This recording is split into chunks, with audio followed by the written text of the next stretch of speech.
आंनि न'आवथ' दिनै माने दै देरनानै इन्जुर बायफ्लंलांबाय बाख्रियाबो लोमनोसैमोन आरो बिनि सायाव माखासे दाउफोर दङ बेबो खहा जाबाय आरो गोबां माइ गायदोंमोनानो जेनेबा 10-12 बिगा बे लोमनानै दा हाब्रु फबजोबखो ना बुखांलांजोबखो बेखौ आं बुंनो रोंला आरोखि जानाय लोंनायाथ' बिदिनोसै जों सिगाङाव नै एसे एनै माइ गायनानै दाख्लैसो एसे संना दोननाय दंमोन बेखौनो जानानै दा दंगासिनो आसाम सरकारजों खावलायनायाथ' जों बिनिफ्राय माने एसे सहायफोर मोनोब्ला माने मोजां जागौ बेखौ आं दा लुबैदों आरोखि नायफैनायाथ' दिनैसिम फैयाखैनो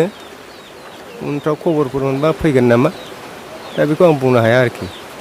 थांनाय बारावबो जादोंमोन जानाया माने बोसोरफ्रोमबो जायो दैज्लां बोथोराव बिदिनो माने एखमबा खालामाथिनिफ्राय फैनाय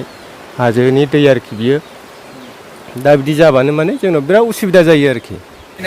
सार माने गारिया आंनाबो न'आवहाय एकदम लोमजोबबाय माने आंनाबो गारि दङ माने साइड खालामनांगौ नालाय एसे इयाव गोजौआव दोनहैनांसिगोन आरोखि मा रोगादों रोगानो माने नै दा नै माइ बस्था बिनाबो नैबे दां जोंना गेदेरना बस्था माइ बस्था जाबजोब्बाय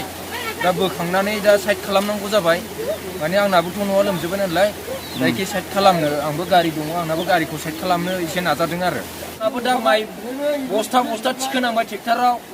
आदानाबो दा बे अबस्था बिराद गाज्रि बे न' हाबो खुरखाबाय न' बायबाय नै आरो अमा गोजावबाय बोरमा गोजावबाय ओमफ्राय ओरैबो माथावरि माबा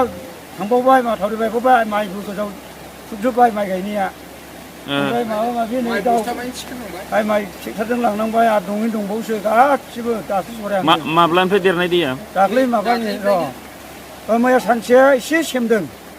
बे दाख्लैयो मा बिस्थिबारनिया बिस्थिबार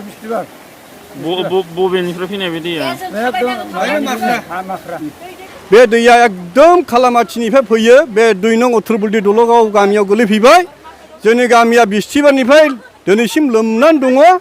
गासै आरो दाउ फारौ गोजावलांजोब्बाय अमाबो गोजावलांबाय आरो नै माइ 100 मन माइ नै ट्रेक्टराव थिखांगासिनो दङ दा बेखौ सेटिं खालामनांगौ नङाब्ला जेबो उफाय गैला जोंहा सरकारा अननानै एसे जोंखौ अनसुंथाइ होयोब्ला मोजां जागोन आरो बे माख्रा खर'आव थेनांगौ बे दैया रानोब्ला बेखौ सरकारनि सायाव आङो एसे बुंहरनाय जाबाय आरो माइ गायनायफ्राथ' गैखाले गासैबो दैबानाजों बे दैबानाजोंनो बाला आरो अन्थाइ खोबजोब्बाय सरकारनिफ्राय दिनैसिम रावबो फैयाखै सार दिनैसिम रावबो गैया ओरै बिपिएफ सरकारनिफ्रायबो गैया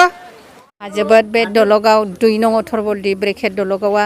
दुखुजों बुंफबनानै दङ जोंनि गामियाव दैजों साग्लोबजानानै दङ दिनैसिम जों माइ दै खहा जाबाय माइरं दैरं जों थानो जोंहा सुबिदा गैला दाउ अमा थैबाय गोजावलांबाय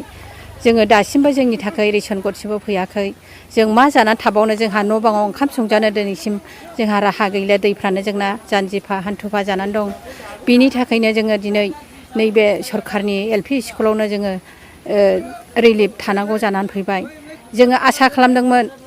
सरकारनिफ्राय जोङो नैबे गोबां खहा जानाय न'फोराव ओंखाम संजानो मोनिफोरनि थाखाय जोङो रेसन फैला हामगौ होननानै जोङो गोसोखांदोंमोन सानदोंमोन जों जिउआव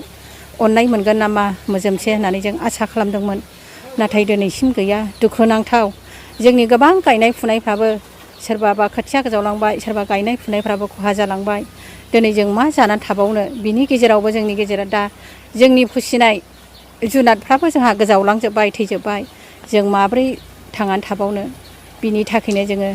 गरसे गरनै जोंनि थाखाय रेसन फैयोब्ला जों जोबोद मोजां मोनगौमोन दिनै जोंनि गथ' गथायफ्रा जोबोद